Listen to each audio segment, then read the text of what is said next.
I want you to imagine your favorite food. Maybe it's pizza, maybe it's chocolate cake. Now, imagine putting it in your mouth, chewing it, swallowing it, and tasting absolutely nothing. It has texture, it has temperature, but no flavor. It's just cardboard. Now, imagine that happening to your entire life. You wake up, and the day feels like a chore. You look at your friends, your hobbies, your career goals, things that used to light you up, and you feel nothing. You aren't necessarily sad. You aren't crying in the dark. You are just empty. The world has turned gray. You might think you're just burned out. You might tell yourself you're lazy or ungrateful. But biologically, something much more specific and terrifying is happening. Your brain's reward circuitry has gone offline. This condition has a name. It is called Anhedonia. It comes from the Greek an without hedon pleasure. It is the inability to feel joy.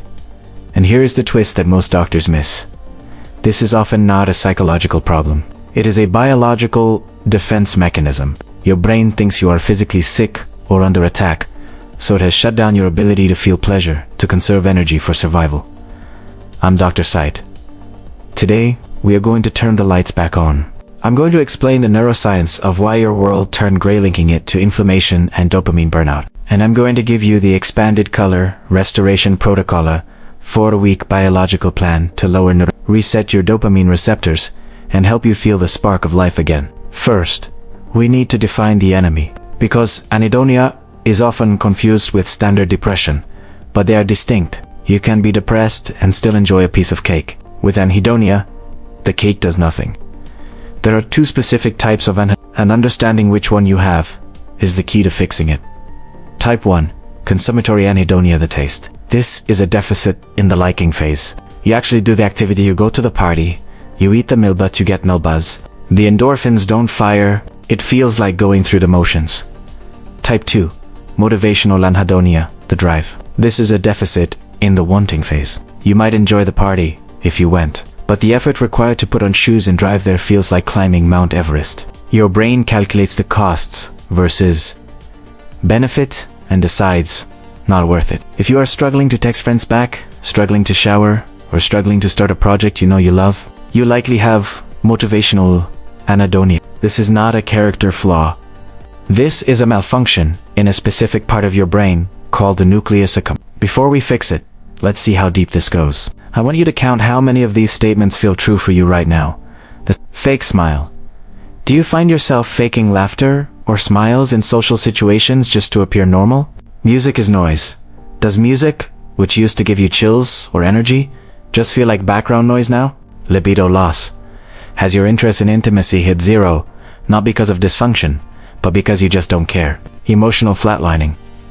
When something good happens, do you feel a brief flicker of happiness that vanishes instantly? The doom scroll trap. Do you spend hours scrolling on your phone, not because you enjoy it, but because it's the only thing that numbs the boredom? If you said yes to 3 or more, your dopamine system is compromised. You are in a state of reward deficiency.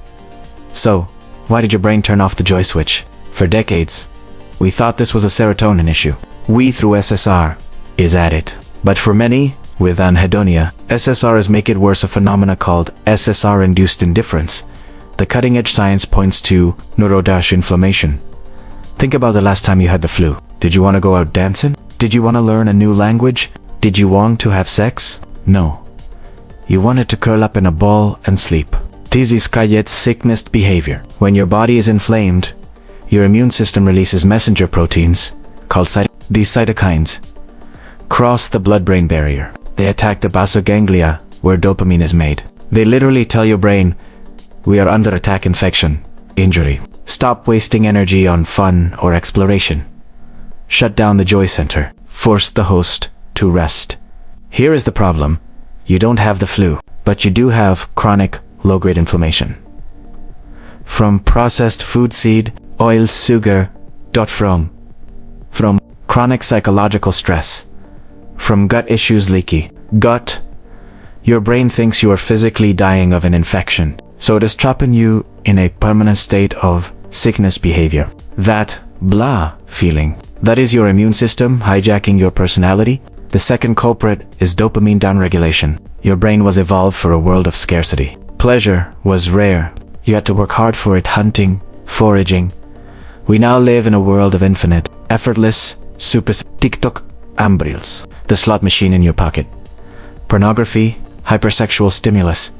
Uber Eats, high-calorie food delivered to your door.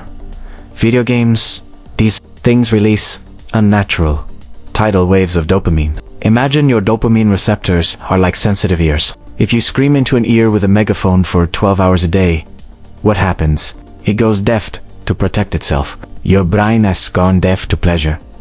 This raises your pleasure threshold. Normal life as sunset, a conversation over coffee, reading a book only, releases a whisper of dopamine. But because your brain is deaf from the screaming of social media, it can't hear the whisper. So, normal life feels boring. It feels gray. You are chemically incapable of enjoying the simple things. Now we know the causes. Your brain thinks it's sick inflammation, and it's deaf dopamine burnout. We need to heal the body to heal the mind. This is the color restoration protocol. Pase 1 days, 1-7, anti-silent. We have to lower the volume so you can hear the whispers again. For 7 days, you need to eliminate chip dopamine. No short form video. Delete TikTok, Instagram, and YouTube shorts from your phone. This is non-negotiable. Their rapid contextuation fries your attention span, and dopamine doesn't know. Processed sugar, sugar spikes, dopamine, and inflammation simultaneously. It is a double-edged sword. No adult content, it rewires your reward circuitry to expect impossible levels of stimulation. The boredom cure. You will feel worse for the first 3 days. You will feel restless, agitated, and incredibly bored. This is the medicine. Boredom is the mechanism that resensitizes the receptors. When you are bored, your brain panics. It starts searching for any stimulation. By day 5 or 6, a walk outside will start to look interesting. A conversation will feel engaging. You are resetting your baseline. Phase 2 days 8 to 14. Putting out the fire. We need to tell your brain you aren't sick anymore. We need to turn off the cytokine alarm. Step 1. The gut brain fix. 90% of your serotonin and 50% of your dopamine is produced in the gut. If your gut is inflamed, leaky gut, your brain is inflamed. Remove the big 3 inflammatories: gluten, seed oils, canola, soy, corn, and alcohol, just for 2 weeks. Add fermented foods, a tablespoon of sauerkraut, or kimchi with dinner. These bacteria lower neuroinflammation via the vagus nerve. Step 2. Thermal shock, the hard reboot. If you feel numb, you need a shock to the system. Cold exposure is the most powerful tool for Studies show that immersion in cold water 57, if en 14 grados, causes a 250% increase in dopamine that lasts 4 hours. It does not crash like sugar, but, more importantly, it creates a massive anti-inflammatory response. The protocol: end your shower with 30 seconds of cold water. Scream if you have to. It forces you to feel something. It wakes up the brainstem. Phase 3 days, 15 to 21, jump-starting the engine. This is the most critical mental shift you will make. If you have anhedonia, you are waiting to feel like doing things. You think, when I have energy, I'll go to the gym. When I feel inspired, I'll paint. When I feel social, I'll call my mom. You have the equation backward. In anhedonia, the motivation signal is broken. It will never arrive while you are sitting on the couch. You must use behavioral activation. Action creates motivation, not the other way around. The 5-minute rule: commit to doing the joyful activity for just 5 minutes. I will paint for 5 minutes. I will walk for 5 minutes. I will go to the coffee shop for 5 minutes. Usually, once you start moving, your brain releases a tiny hit of dopamine from the movement itself. This primes the pump. You cannot think your way out of anhedonia. You must act your way out. You have to go through the motions until the emotions catch up. And they will. Phase 4 days 22 plus. Surprising the brain. The final piece of the puzzle is novelty. The nucleus accumbens stops releasing dopamine for things it can predict perfectly. If you do the exact same routine, eat the exact same food, and see the exact same people every day, your brain goes on autopilot. It stops rewarding you. To wake up the brain. Prediction error. You need to surprise your biology. Take a different route to work. Listen to a genre of music you hate seriously. It wakes up the brain. Brush your teeth with your nandamina nanda go to a place you've never been.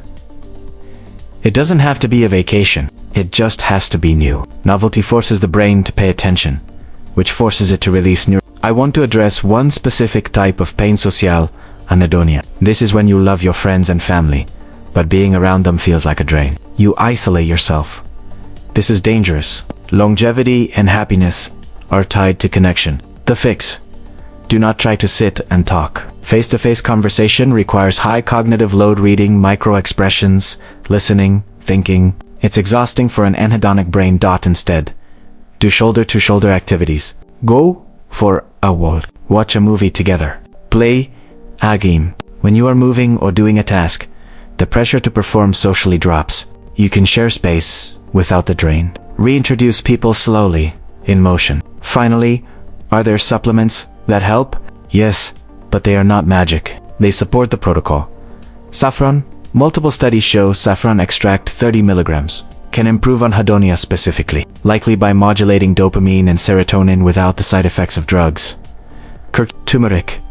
A powerful anti-inflammatory for the brain. It lowers those cytokines we talked about. Omega-3 fatty acids EPA. High-dose EPA, 2 grams, is crucial for structural brain repair. Use these to lower the friction, but do the work. Anhedonia is terrifying because it feels permanent. It feels like the color has been drained out of the world forever. You feel like you are watching your life through a glass wall. But I promise you, it is not permanent. It is a biological state of hibernation. If you lower the inflammation, put out the fire, silence the cheap dopamine, heal the ears, and force yourself to move, jumpstart the engine, the lights will flicker back on. One day, you'll drink a cup of coffee, and it will taste amazing. You'll hear a song, and you'll want to dance. You'll look at a sunset, and you'll feel peace. The color comes back. Primerawa. And Tito, no. What is the thing you used to love that you are fighting to get back? Is it reading? Reading? Is it running? Is it playing guitar? Tell me in the comments. I am write it down. Write it down. Make it real. If this video helped you understand your brain, please hit like and subscribe. We are navigating the biology of the mind together. I'm Dr. Sight. Turn the lights back on.